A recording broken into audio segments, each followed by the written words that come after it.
Amados, como todos sabem, nós este ano estamos comemorando durante este ano todo os 100 anos do início dos trabalhos desta igreja, que começou em 1926, debaixo das amoreiras, não é, por um trabalho ali da igreja central, que aqui vieram irmãos e começaram a plantar esse local de culto. E aqui estamos, crescendo, fazendo. E durante este ano, o conselho achou por bem chamar pastores que aqui exerceram o seu ministério. E hoje nós temos a alegria de trazer aqui para os irmãos, para trazer a palavra de Deus, o reverendo Francisco Crete Neto. O reverendo Francisco Crete Neto, nosso amigo Frank, muito amigo pessoal, que conhecemos ele quando ele chegou aqui em 1992, eu acho. Por aí, não é? Faz tempo, na igreja antiga, na igreja de madeira. E ele criou uma história conosco aqui. Uma história muito importante, porque ele substituiu um pastor que saiu meio que intempestivamente daqui, e ele assumiu aquele papel como evangelista ainda, e ficou responsável por essa comunidade por um bom tempo. Foi um dos precursores que deu o pontapé inicial da saída do templo daqui, que foi levado lá para o Parque do Alemão, e o início da construção de toda essa estrutura que nós temos. Frank já passou por vários lugares, não é? E daqui ele saiu para plantar a igreja do Boa Vista, iniciar o trabalho da congregação do Boa Vista. Lá foi o Frank, com alguns irmãos dessa igreja, atendendo um chamado e uma missão desta igreja, que é plantar novas igrejas. E lá ele plantou, depois ele esteve em outras igrejas, no Tarumã há muito tempo.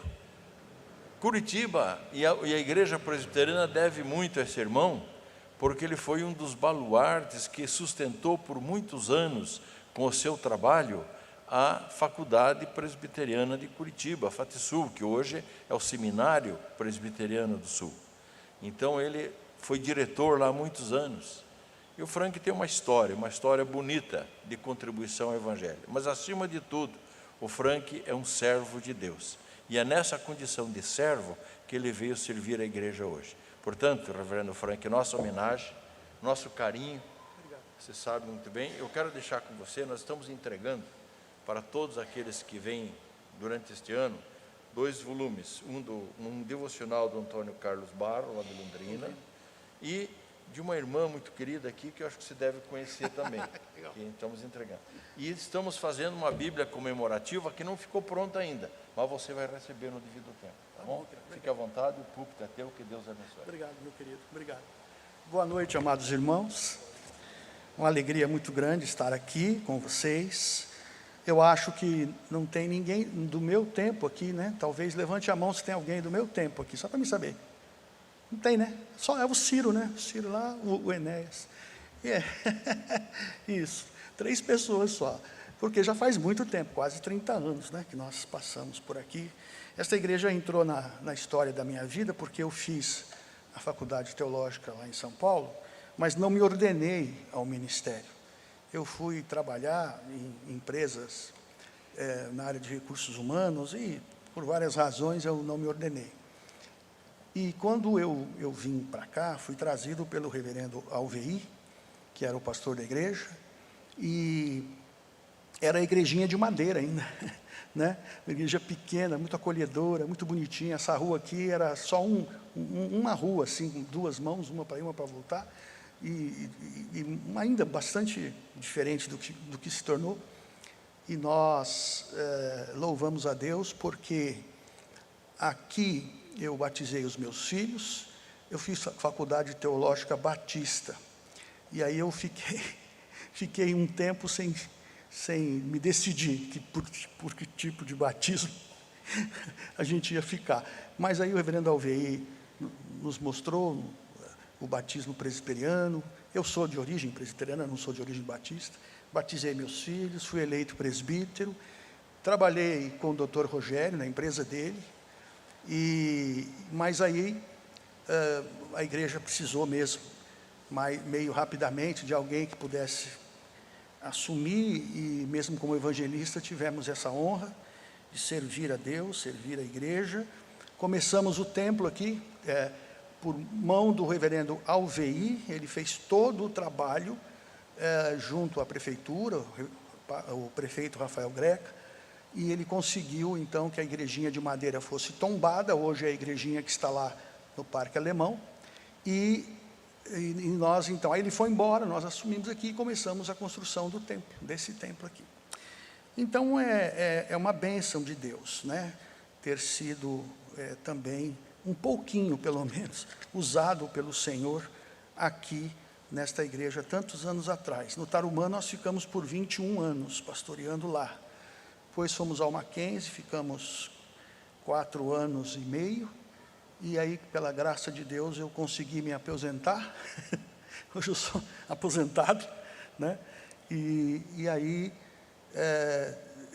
me colocando nas mãos de Deus para voltar a servi-lo como pastor, e foi o que me tirou de uma depressão muito forte, muito grande, que eu tive durante alguns anos, e foi ter voltado a pastorear uma igrejinha muito gostosa, muito acolhedora, lá na periferia da cidade de Colombo, no Jardim Guaraituba, uma igrejinha que nós assumimos lá com 12 membros, estava fechando a igreja, e hoje, pela graça de Deus, pela ação de Deus, nós temos 124 membros lá, e mais visitantes, e a igreja dinâmica, gostosa, muito boa de pastorear, e eu estou muito feliz de estar lá. Se Deus permitir, encerro o meu ministério lá. E me ajudou muito nesse processo de recuperação da saúde mental. Foi uma bênção que Deus deu para a minha vida, a igrejinha lá, e eu estou muito feliz lá. Minha esposa e minha nora, elas hoje estão de escala no departamento infantil, no culto infantil. Então elas ficaram porque o meu filho é diácono lá e está de escala também na diaconia. Então a minha esposa não pôde me acompanhar, porque está cumprindo o seu dever lá na igreja. Bom, como eu disse, é uma alegria muito grande estar aqui. Eu quero compartilhar com os irmãos algo que eu oro e peço que edifique a sua vida e a vida da igreja. Eu quero destacar 3 coisas que são muito importantes, biblicamente falando, e que compõem este quadro que nós chamamos de igreja. A palavra eclésia, conforme o nosso professor de grego, Dr. Rogério Campo, sabe melhor do que todos nós, esta palavra que, usada pouco mais de 100 vezes no Novo Testamento, vai definindo o que é a igreja. Então, o meu primeiro ponto, para você já saber, será que a igreja não é o templo, a igreja é você, é a sua vida, você é a igreja de Cristo. O meu segundo ponto é que Deus quer usar você como igreja, aonde você estiver. E o meu terceiro ponto é que igreja é também templo, e é também reunião, que é o que quer dizer a palavra eclésia, igreja, é também reunião, é também encontro, é também estar junto, é também comunhão dos irmãos em Cristo. E compondo essas três ideias, nós podemos entender melhor o que Deus tem para as nossas vidas na igreja de Jesus Cristo. Então, o meu primeiro ponto é exatamente lembrar aos queridos irmãos que igreja não é templo. Nós temos até um certo costume de, quando falamos da igreja, falamos numa segunda pessoa, ela, a igreja, como se não fizéssemos parte, como se não fôssemos igreja. Nós até temos uma ideia meio etérea do que seja igreja. Por exemplo, você pergunta: e aí, tudo bem, você está em que igreja? Eu estou indo na igreja tal. E a igreja está bem? A igreja não está muito boa, porque isso, porque aquilo, né? Louvor, pastor, não sei, sempre tem alguém falando alguma coisa por aí sobre essas coisas. E aí a pessoa fala: mas você não é igreja? Não é você que está lá como igreja de Jesus Cristo, reunido com outros irmãos, filhos do mesmo Pai, portanto, que também são igreja? O que você está fazendo para a igreja, comunidade, comunhão, reunião, encontro, assembleia de irmãos em Cristo melhorar? Porque a igreja somos nós. E aí eu queria que os irmãos abrissem suas Bíblias no livro de Atos, capítulo 2, texto sobejamente conhecido por todos, quando há o evangelista Lucas nos deixa uma ideia do que acontecia na igreja de Jesus Cristo nos seus primórdios, naquele primeiro momento em que a igreja começa a existir na cidade de Jerusalém, predominantemente formada por judeus que entendem que Jesus era o Cristo, ou seja, o Messias esperado, era o Filho de Deus anunciado na Bíblia que eles tinham naquele momento, que era a Bíblia, conjunção de livros, né? Reunião de livros, que era o Antigo Testamento, que apontava, que anunciava a chegada do Messias, o Cristo, em grego, e que era Jesus. E eles começaram a entender isso. O discurso de Pedro, maravilhoso, que começa pouco antes, leva pela ação do Espírito Santo a 3.000 pessoas batizadas, né? E Pedro diz: arrependei-vos e cada um de vocês seja batizado em nome de Jesus Cristo para a remissão dos seus pecados e recebereis o dom do Espírito Santo, né? Essa promessa é para vós, é para os vossos filhos, é para aqueles que estão ainda longe e para quantos o Senhor nosso Deus chamar. E aí então Lucas conta como essa igreja recém-formada, convertida, aqueles homens, aquelas pessoas individualmente convertidas, se juntando, viviam ainda em Jerusalém e ainda por pouco tempo indo ao templo. Os judeus demoraram de 20 a 25 anos para perceber, ou de 20 anos, para perceber que aquele grupo não era mais uma reunião de judeus que estavam formando um novo entendimento do judaísmo, como havia na época de Jesus, esses grupos de judeus que formavam entendimentos diferentes sobre o Antigo Testamento, sobre a fé do Pai, a fé de Deus. Então você tinha os fariseus, você tinha os saduceus, e você tinha os zelotas, você tinha os essênios. E quando a igreja começa a existir, muitos judeus pensaram que era um novo grupo aí que estava aparecendo. Mas no máximo isso durou 20 anos, porque eles ainda permitiram no começo que aquele grupo de judeus usasse o templo para se reunir, mas logo depois perceberam que, na verdade, não se tratava de uma nova visão do judaísmo, mas de uma nova religião, uma nova ideologia, uma nova maneira de ver, uma nova cosmovisão para a Bíblia, para a vida, que era o cristianismo, e que eles anunciavam e pregavam que aquele Jesus que foi morto na cruz pelos próprios judeus era o Cristo, que é o que Pedro diz no seu discurso, em Atos capítulo 2, e você pode ver isso depois em casa, que é realmente um texto, um sermão, uma mensagem maravilhosa, que Pedro só pode ter feito, realmente inspirado pelo Espírito Santo. E aí, esta igreja vivia assim, versículo 42, perseveravam na doutrina dos apóstolos, na comunhão, no partir do pão e nas orações. Em cada alma havia temor, e muitos prodígios e sinais eram feitos por intermédio dos apóstolos. Todos os que creram, individualmente, estavam agora juntos e tinham tudo em comum.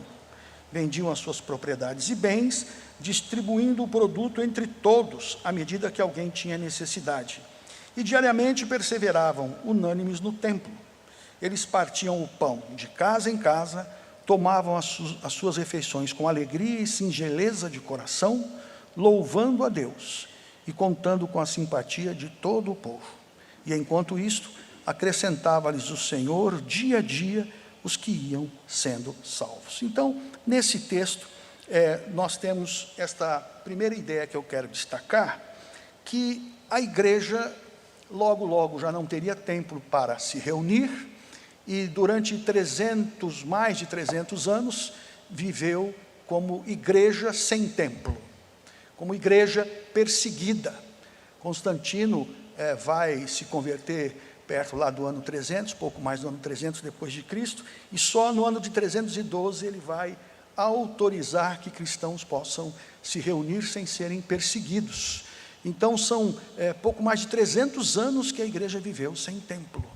A igreja viveu sem um local em que pudessem estar juntos. Essa perseguição aqui no livro de Atos, começa no capítulo 8, só você abrir a sua Bíblia um pouquinho lá, e você vai ver que o apóstolo Paulo, capítulo 8, versículo 1 em diante, o apóstolo Paulo consente, aqui ainda chamado de Saulo, na morte de Estevão, grande servo de Deus, e naquele dia em que Estevão é morto, apedrejado, Atos 8, naquele dia, levantou-se grande perseguição contra a igreja em Jerusalém, e todos, exceto os apóstolos, foram dispersos pelas regiões da Judéia e Samaria.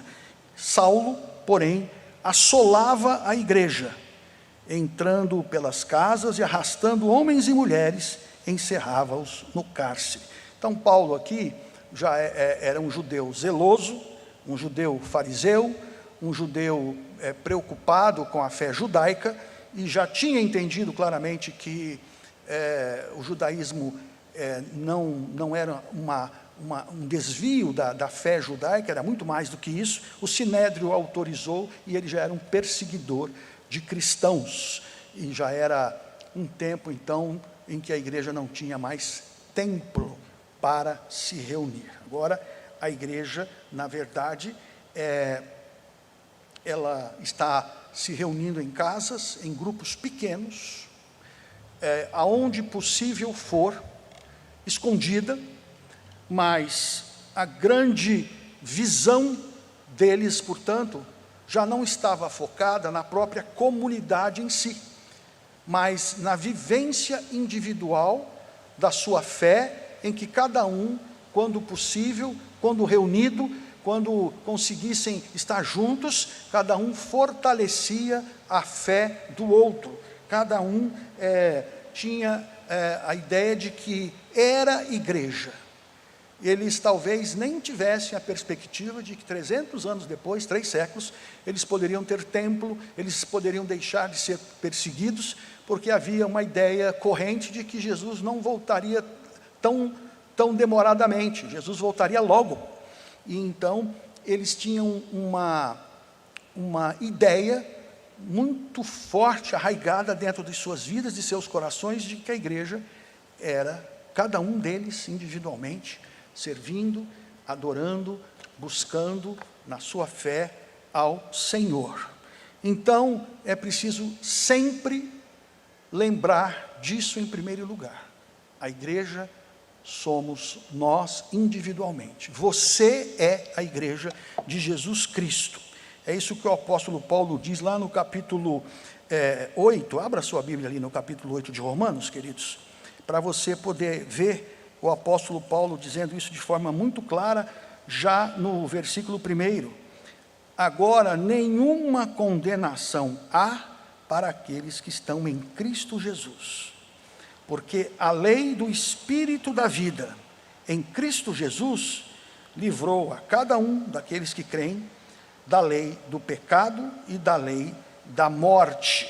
Depois, no versículo 26 do mesmo capítulo 30, o apóstolo Paulo diz que o próprio Espírito Santo intercede por cada um dos filhos de Deus, por cada um dos crentes em Cristo, porque nem orar como convém nós sabemos, e ele sonda o coração de cada um daqueles que o conhecem em Cristo, e ele sabe qual é a mente do Espírito, ele, segundo a vontade de Deus, intercede pelos santos, e nós sabemos, portanto, que aqueles que estão em Cristo, receberão de Cristo a bênção de transformarem todas as coisas que acontecem nas suas vidas em bem, porque todas as coisas cooperam para o bem daqueles que amam a Deus e são chamados segundo o seu propósito. É uma coisa muito importante nós entendermos isto, e outros tantos textos que poderíamos usar nesta hora, para lembrar que a igreja somos nós individualmente. Como disse o Senhor a Josué, aonde pisar a planta do teu pé será lugar santo.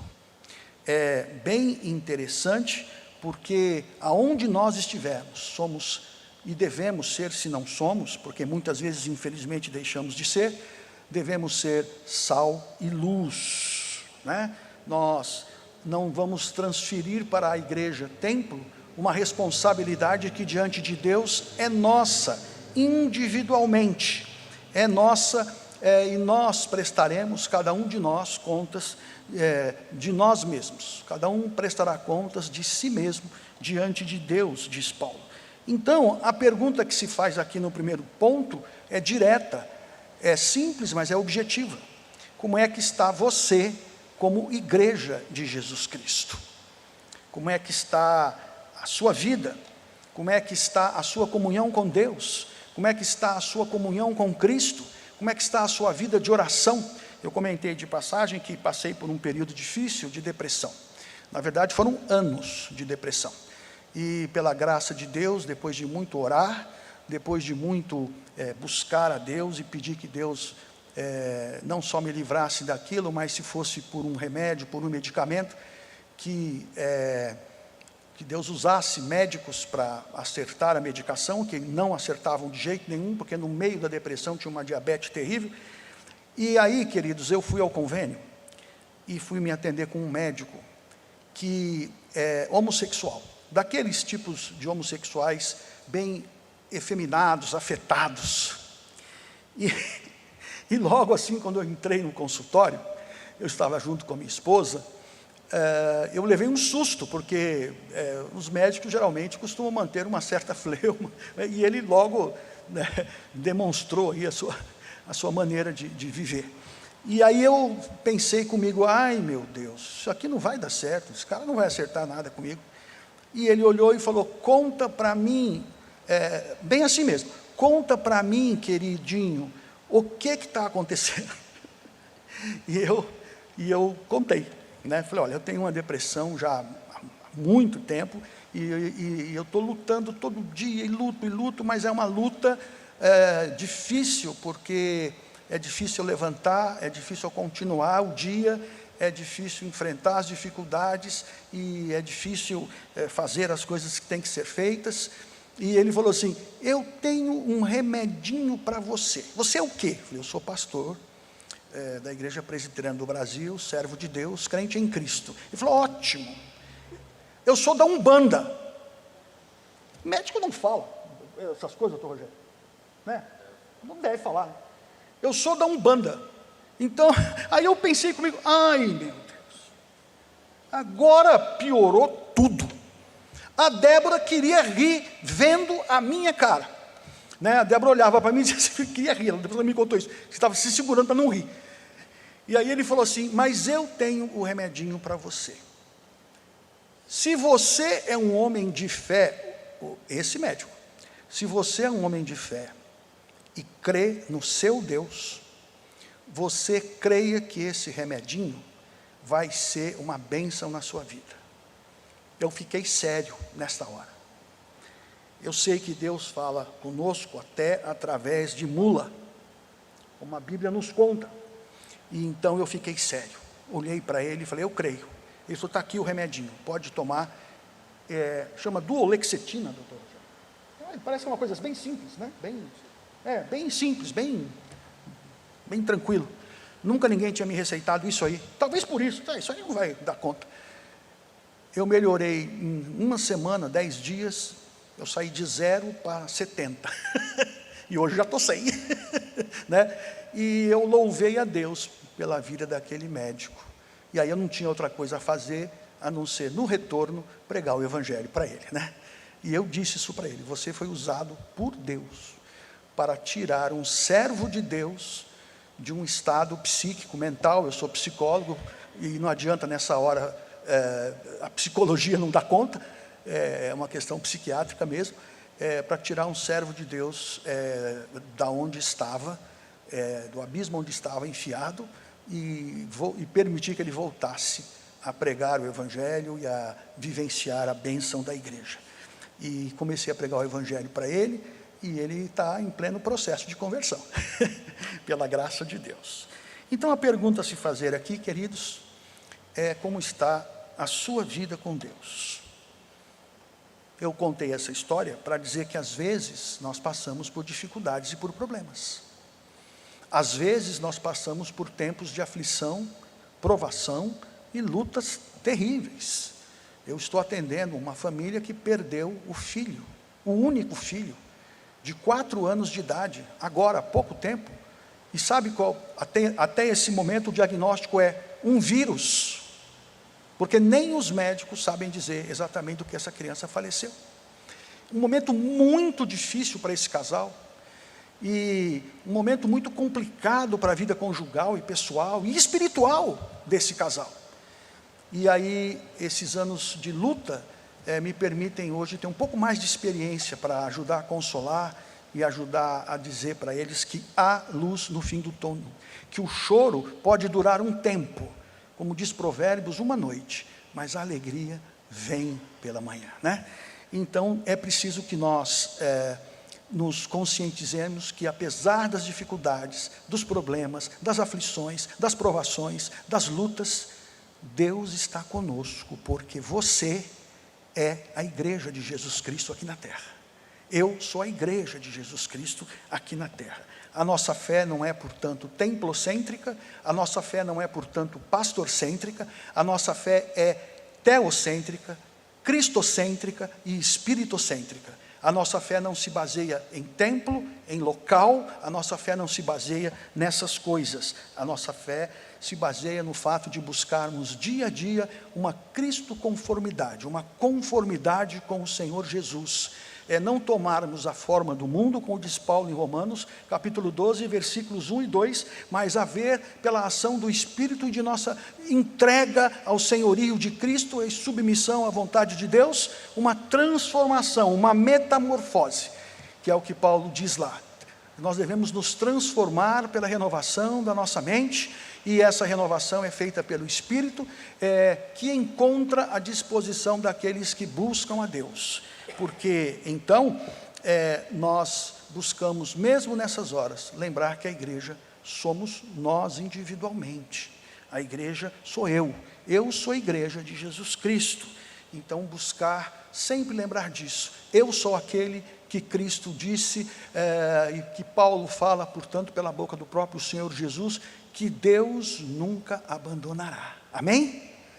Em segundo lugar, é preciso lembrar que se eu sou igreja, há uma perspectiva desse conceito bíblico da eclésia, da igreja, comunhão, comunidade, em que Deus quer me usar. Deus me chamou para. Se você abrir sua Bíblia, eu peço que você o faça, em Efésios, você vai ver logo no começo da carta aos Efésios, que Deus nos chamou, capítulo 2, que Deus nos chamou para. Deus nos chamou para vivermos para a honra e glória do seu nome. Deus nos deu vida, estando nós mortos nos nossos delitos e pecados, a fim de sermos, Efésios, capítulo 1, vamos voltar um pouquinho, para lermos ali que Deus nos escolheu nele, antes da fundação do mundo, para sermos santos e irrepreensíveis perante ele, e em amor nos predestinou para ele, para a adoção de filhos, por meio de Jesus Cristo, segundo o beneplácito da sua vontade. Para o quê? Porque Deus me chamou, porque Deus me escolheu, desde antes da fundação do mundo, para ser igreja de Jesus Cristo aqui na terra.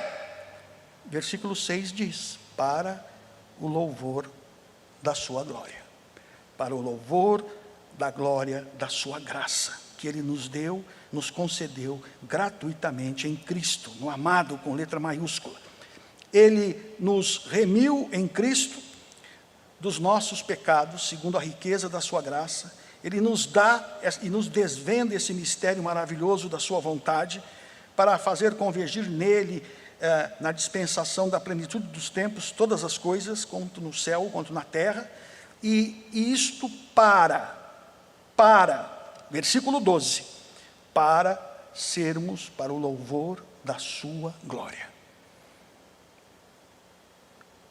Versículo 14 diz que nós vivemos aqui nessa terra até o resgate de cada um de nós, que somos propriedades de Deus através de Cristo, que é o dono da nossa vida, para vivermos aqui em louvor da sua glória. Então, individualmente, o que acontece? Deus quer usar a mim e a você.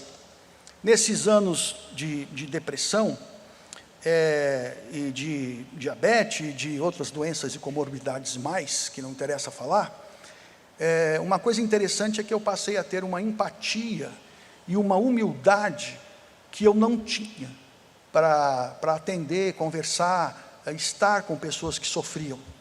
E teve um dia que eu pude louvar a Deus por isto, mesmo tendo dificuldades para caminhar, eu pude saber que Deus estava comigo, Cristo estava me sustentando, e eu tive uma exata noção do né?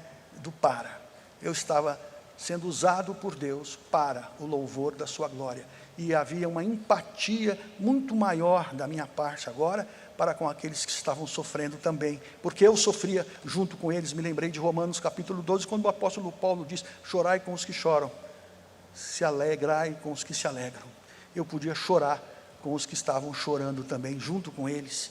Deus quer usar a cada um de nós. Deus quer usar a sua vida. Ele te chamou para você ser vaso de bênçãos. Tem um hino muito bonito que diz isso: eu quero ser um vaso de bênçãos, né? Vaso escolhido de Deus, para as novas levar aos perdidos, boas novas que vêm lá do céu, para sermos usados por Deus.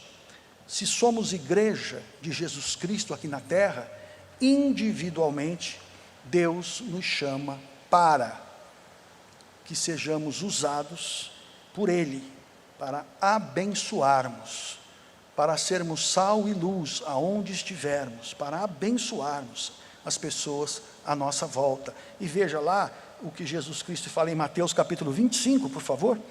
Mateus capítulo 25, versículos 14 em diante, quando Jesus conta uma parábola.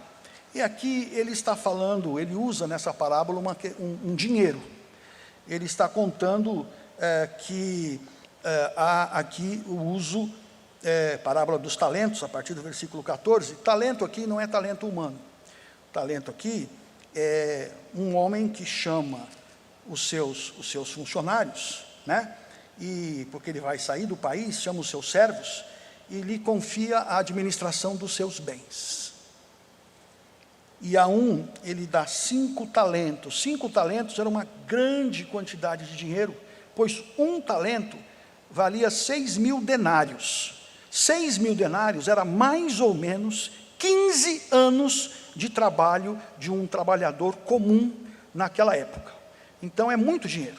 E ele dá 5 talentos a um, você vai vendo, e ele dá a outro, ele chama os seus servos e diz: a um deu 5 talentos, a outro deu 2, e a outro deu 1 talento, e a cada um segundo a sua própria capacidade, e então partiu. E aí Jesus continua a parábola, você está vendo aí, na sua Bíblia, contando que quando este homem voltou, pediu contas aos seus servos do que tinham feito com os talentos que tinham recebidos. Então você vai vendo que um deles negociou, ganhou mais 5 talentos, ele frutificou, ele deu frutos, ele abençoou e foi abençoado também, na medida em que ele conseguiu ganhar, duplicar os talentos que recebeu. Do mesmo modo, o que ganhou 2 talentos do seu amo, do seu dono, o servo que ganhou 2 talentos, também multiplicou e ganhou mais 2. E aquele que recebeu apenas 1 talento, ele disse: olha, eu escondi o dinheiro que você me deu. Eu tive medo, porque eu sei que o senhor é um homem que é exigente, e eu então, eu escondi o talento. Tem uma aguinha aqui, né? E Jesus o repreende severamente. Você vai vendo aí, né? Ele, sabendo que tu és um homem severo, eu escondi, com medo. E aí, toma, está aqui o teu talento de volta. e Deus diz assim para ele: servo inútil, versículo 30, servo inútil, lançai-o para fora, para as trevas, aonde há choro e ranger de dentes. O que esta parábola nos ensina, para terminar o segundo ponto, e muitos textos poderiam ser usados aqui para corroborar o que estamos dizendo, é que nós somos chamados para frutificar. Somos chamados para dar frutos para a honra e glória do nosso Deus. Somos chamados para abençoar, para servir e para abençoar. Somos chamados para sermos usados por Deus. Recebemos dons, recebemos talentos, recebemos capacidades e temos que usá-las aonde nós estivermos. Nós temos que usá-las, as capacidades, usar os talentos e os dons aonde Deus nos colocar. Em primeiro lugar, na família.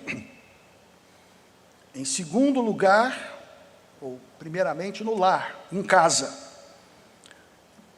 Vocês todos conhecem a história daquela mulher que um dia resolveu se mudar para o pátio da igreja.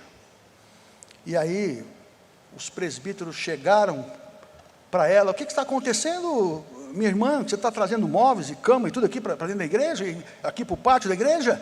Ela falou: não, sabe o que é? O meu marido, em casa, ele é um pai ruim, um marido ruim e um testemunho péssimo. Mas aqui na igreja, ele é um homem carinhoso, amoroso, ele é um homem educado, ele é uma bênção. Então eu vou mudar para cá para ver se eu passo a ter um marido também que seja uma bênção para mim e para os meus filhos, né? E é isso. Não adianta você buscar ser bênção de Deus e usado por Deus se em primeiro lugar não for no seu lar, na sua casa, na sua família. Eu tenho a bênção de ter meu filho hoje firmíssimo na fé, na igreja, diácono atuante na igreja, e uma filha, eu tenho um casal, que diz que está muito firme na sua fé também, e na igreja. Realmente é verdade que ela frequenta com o marido uma igreja, né? Mas é uma igreja bem diferente da nossa, é uma igreja que eles chamam hoje de inclusiva, porque não tem mais a Bíblia como sua única regra de fé e prática. É uma igreja capitaneada pelo pastor Ed René Kivitz, lá de São Paulo, onde ela já frequentava a igreja dele na Água Branca, que está bem longe do Evangelho, né? Mas é interessante porque ela, agora já pertinho de se tornar mãe, agora em maio, hoje almoçamos com ela, e oramos, na hora do almoço, e ela disse assim: pai, não se esqueça de orar todo dia por mim, que agora está chegando a hora, eu estou ficando meio preocupada. Eu falei: ore você também. Ele falou: não, eu oro todo dia, eu vou lá nos cultos, na igreja, na reunião de oração. E aí foi a primeira vez que eu tive assim, uma conversa com ela mais séria sobre esse negócio, e até me espantei um pouco, porque eu falei: tem reunião de oração na sua igreja, minha filha? Ela falou: tem. Opa, tem estudo bíblico, reunião de oração, tem tudo, tem louvor. Aí eu disse assim: ai meu Deus do céu, filha, depois vamos conversar, viu? agora o seu negócio é ser mãe. Mas enfim, é uma bênção, porque ela é uma moça eticamente muito correta, o marido também, e de algum modo ela crê que está servindo a Deus. E é uma bênção ter os filhos na igreja, a esposa firme na igreja, porque eu creio que o maior testemunho que um servo de Deus pode dar começa em casa, com os seus. Depois é no trabalho, depois é na vizinhança, depois é nas suas relações sociais, e por fim, e também na igreja. Nunca inverta esta ordem. Não se envolva mais na igreja do que no seu lar, com seus filhos ou com a sua esposa. Não seja uma bênção na igreja e um terror no seu trabalho. Não seja uma bênção na igreja e um problema grave a ser tratado aí pela vizinhança e pelas pessoas que conhecem. Um evangelho integral para uma vida transformada inteiramente por Cristo, para servir a Deus, para servir ao próximo, uma vida testemunhal, uma vida cultica, uma vida que é um culto ao Senhor, uma vida de entrega e submissão à vontade de Deus, vivendo em tudo para a honra e glória do Senhor. Esse é o nosso objetivo. Talvez não consigamos alcançá-lo, e creio que não consigamos, na plenitude de tudo isso, mas esse é o nosso alvo, esse é o nosso objetivo. Jesus disse que quem quiser, Marcos capítulo 10, versículo 44, quem quiser ser o primeiro, seja o primeiro que sirva. Tiago 4,17 diz, aquele que sabe que deve fazer o bem e não faz, nisso está pecando. E eu queria ler, por fim, mais palavras de Jesus também no próprio livro de Mateus, capítulo 5. Capítulo 5, Jesus Cristo nos diz assim, dos versículos 13 em diante, nós somos o sal da terra, se o sal não salgar, não serve para nada. Nós somos a luz do mundo, se a luz ficar escondida, não serve para nada. E então, no versículo 16, Jesus diz, assim brilhe também a luz de cada um de vocês diante dos homens, para que vejam as vossas boas obras e glorifiquem ao Pai que está nos céus. Então, o segundo ponto, termina aqui, é um ponto fundamental para o entendimento do que é a igreja. Primeiro ponto, a igreja sou eu, a igreja é você. Segundo ponto, se eu sou igreja, Deus me redimiu do pecado, me regenerou mediante a sua graça, para um propósito, para servir a Deus, servir ao próximo, amar a Deus, amar ao próximo, para ser testemunho, para ser testemunha do amor de Jesus Cristo, da graça de Deus, da salvação em Cristo. Não há como ser diferente. E aqui então, a pergunta que cabe a cada um de nós é simples também, direta e objetiva. Está você sendo usado por Deus? Aonde você estiver, ser usado por Deus? E em quarto e último lugar, a igreja, em terceiro e último lugar, a igreja também é templo. Hoje estamos reunidos aqui no templo. Hoje é dia do Senhor, e nós, no dia do Senhor, temos a alegria de ir ao templo. Temos a alegria de nos encontrar com os irmãos em Cristo. Na essência da ideia de eclésia, uma palavra que epistemologicamente quer dizer também chamados para fora, nós aqui entramos para adorar e juntos adoramos, na comunhão dos santos, dos irmãos, e saímos para servir durante a semana. A igreja também é chamada, em 1 Coríntios capítulo 12, por favor, abra lá, 1 Coríntios capítulo 12, a igreja também é chamada de o corpo de Cristo. A igreja é chamada, veja lá, capítulo 12, versículo 7, de o local onde nós também servimos pela manifestação do Espírito, que é concedida a cada um visando um fim proveitoso. E se individualmente, no capítulo 11, versículo 28, o apóstolo Paulo diz, examine-se, pois, cada um a si mesmo, para participar da comunhão da igreja, comer do pão, beber do cálice.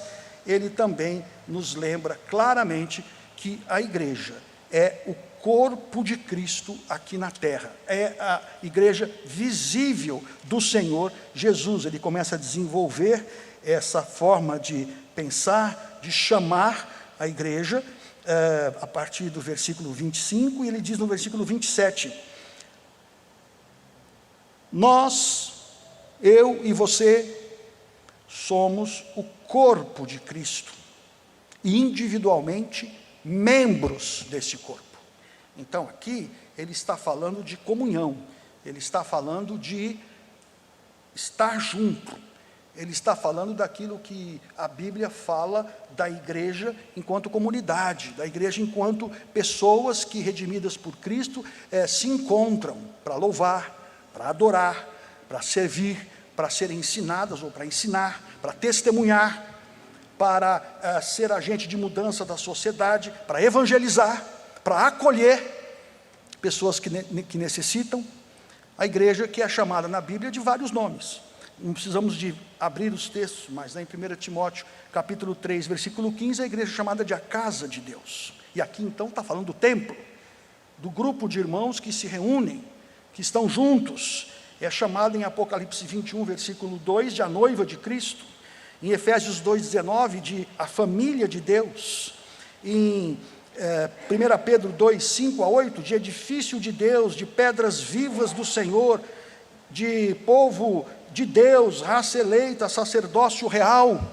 A igreja é chamada de sustentáculo da verdade de Deus, em 1 Timóteo 3,15, a igreja que adora o Deus vivo.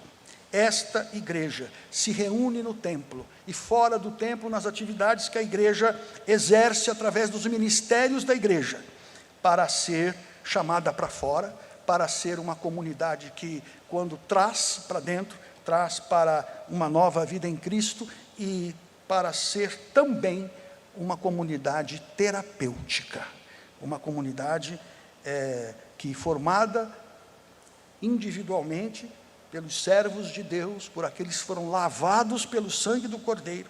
Ela agora reúne esse povo na Assembleia Santa do Senhor. Ele congrega essas pessoas nos seus talentos, nos seus dons, para que vivam um poder transformador, um poder que vem do Espírito Santo de Deus, um poder que vem de uma transformação completa de vida. Essa igreja é chamada para adorar publicamente, é o culto público. Essa igreja é chamada para ensinar as doutrinas fundamentais da palavra de Deus, para testemunhar do amor de Deus e da salvação em Jesus Cristo, para mudar naquilo que puder mudar, aonde está colocada, e a sociedade como um todo, para evangelizar e acolher. E aí então a igreja, templo, a igreja comunidade, a igreja corpo de Cristo na terra, parte desse corpo, a igreja visível da igreja invisível de Jesus Cristo no mundo. Esta igreja também é chamada para prestar contas ao Senhor. O que é que vocês, como corpo de Cristo e como igreja, estão fazendo para glorificar, para testemunhar, para evangelizar, para acolher, para ajudar terapeuticamente aqueles que estão sofrendo? Eu louvo a Deus, queridos, ao final da mensagem, por esta igreja, porque eu sei que essa igreja tem feito na pessoa do seu pastor, ou dos seus pastores, do seu conselho, da sua junta diaconal, tudo isso. Eu louvo a Deus pela vida da minha tão querida e tão importante na minha vida e na vida da minha família, Igreja Presbiteriana da Silva Jardim. É uma igreja que tem procurado ser sal, ser luz no mundo. E eu louvo a Deus pela vida desta igreja, pela sua vida que aqui está e aqui vem adorar, servir, trabalhar, comungar, estar junto, vem compartilhar, vem fortalecer a sua fé. E pela vida dessa igreja como um todo. Vamos nos colocar em pé e vamos orar? Pai querido, muito obrigado a Deus pela vida desta igreja que Tu mesmo plantou neste bairro. Obrigado a Deus porque nesses 100 anos em que a igreja louva o Teu nome, porque nesse tempo todo reconhece que Tu mesmo a sustentou, a igreja tem buscado ser fiel a Ti. Igreja imperfeita, porque nós somos imperfeitos, mas uma igreja que busca estar cada vez mais perto dos objetivos do próprio Cristo, da vontade, ó Pai, que vem de Ti, da Tua palavra. Uma igreja séria, uma igreja bíblica, uma igreja que procura servir a Ti, ó Pai, servir ao próximo, sem ter do que se envergonhar, porque maneja bem a palavra da verdade. Abençoa, Deus, esta igreja, continua abençoando esta igreja, na pessoa do seu pastor, reverendo Levi, dos seus pastores auxiliares, na pessoa dos seus presbíteros, do seu conselho, na pessoa, Deus, da sua junta diaconal, nos seus ministérios, naquilo que tem procurado exercer na sociedade, na cidade, no bairro. Continua a derramar sobre esta igreja, todos os que aqui vêm te adorar, te buscar, o poder do teu Espírito Santo. Continua, ó Deus, levantando aqui servos fiéis, pessoas que vêm para te adorar e que saiam do templo para te servir. Continua, ó Deus, derramando aqui todas as bênçãos espirituais que tu tens preparado para aqueles que te amam. Continua, Pai, aqui nesta igreja, agindo com o teu poder para a honra e glória do teu nome, como há 100 anos tu mesmo tem feito. Louvamos o teu nome pela vida da Igreja Presbiteriana da Silva Jardim. Te agradecemos pela bênção de um dia tu ter permitido que aqui nós estivéssemos por um tempo precioso, inesquecível, um tempo que mudou muito a minha vida pessoal e a da minha família, um tempo muito, muito inesquecível para cada um de nós. Obrigado, ó Pai, por tantas bênçãos derramadas nesses 100 anos, e até a volta de Jesus Cristo, quando esse templo tão lindo já não servirá mais, quando Cristo vier buscar a sua igreja, que esta igreja seja encontrada fiel e pronta para estar com o Senhor. É o que eu te peço em nome de Jesus, o nosso Senhor e Salvador. Amém. Muito obrigado, queridos. Podem se assentar?